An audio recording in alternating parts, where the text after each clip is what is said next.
Good morning. This is PJ, and this is our daily lectionary readings for Friday, March 22nd, 2024. With it being Friday, we're still looking ahead to Sunday, which will be Palm Sunday. Our psalm reading is going to be Psalm 118, 1 and 2, 19 through 29 again. And our Old Testament reading is going to be Jeremiah 33, 1 through 9. And then our New Testament reading will be Philippians chapter 2, verses 12 through 18. And once again today we are going to be reading it through the Message. Let us listen in. Psalm 118. Thank God because he's good, because his love never quits. Tell the world, Israel, his love never quits. And you, clan of Aaron, tell the world his love never quits. And you, who fear God, join in. His love never quits. I didn't die, I lived. And now I'm telling the world what God did. God tested me, he pushed me hard, but he didn't hand me over to death. Swing wide the city gates, the righteous gates. I'll walk right through and thank God. This temple gate belongs to God, so the victors can enter and praise. Thank you for responding to me. You're truly become my salvation. The stone that mentions discarded as flawed is now the capstone. This is God's work. We rub our eyes. We can hardly believe it. This is the very day that God acted. Let's celebrate and be festive. Salvation now, God, salvation now. Oh yes, God, a free and full life. Blessed are you who enter into God's name. From God's house we bless you. God is good. He has bathed us in light. Adorn the shrine with garlands.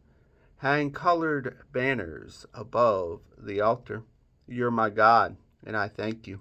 Oh my God, I lift high your praise. Thank God, he's so good. His love never quits. The Old Testament reading coming from Jeremiah 33.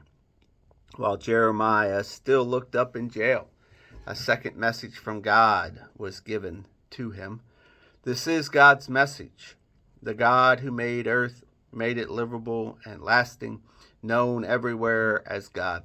Call to me and I will answer you. I'll tell you marvelous and wonderful things that you could never figure out on your own. This is what God, the God of Israel, has to say about what's going on in the city, about the homes of both people and kings that have been demolished, about all the ravages of war and the killings by the Shadowlands, and about the streets littered with the dead bodies of those killed because of the raging anger, about all that's happened because the evil actions in the city has turned my stomach in disgust. But now, take another look. I'm going to give the city a thorough renovation, working a true healing inside and out. I'm going to show them life whole, life brimming with blessings. I'll restore everything that was lost to Judah and Jerusalem. I'll build everything back as good as new. I'll scrub them clean from dirt they've done against me. I'll forgive everything they've done wrong, forgive all their rebellions. And Jerusalem will be a center of joy and praise and glory for all the countries on earth.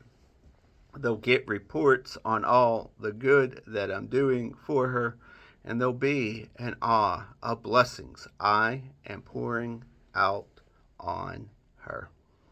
Our New Testament reading, Philippians 2, 12 through 18. What I'm getting at, friends, is that if you should simply keep on doing what you've done from the beginning, when I was living among you, you lived in responsive obedience. Now I am separated from you. Keep it up. Better yet, redouble your efforts. Be energetic in your life of salvation, reverent and sensitive before God. That energy is God's energy, an energy deep within you.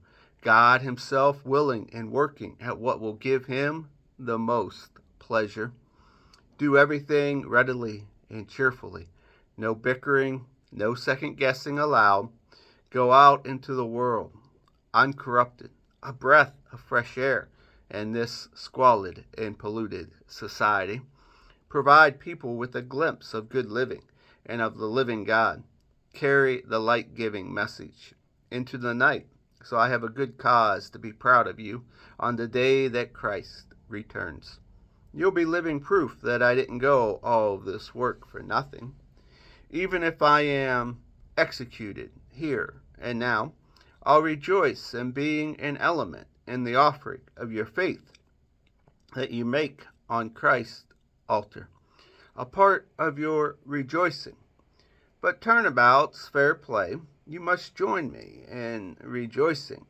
Whether you do, don't feel sorry for me. And here ends our readings for the day.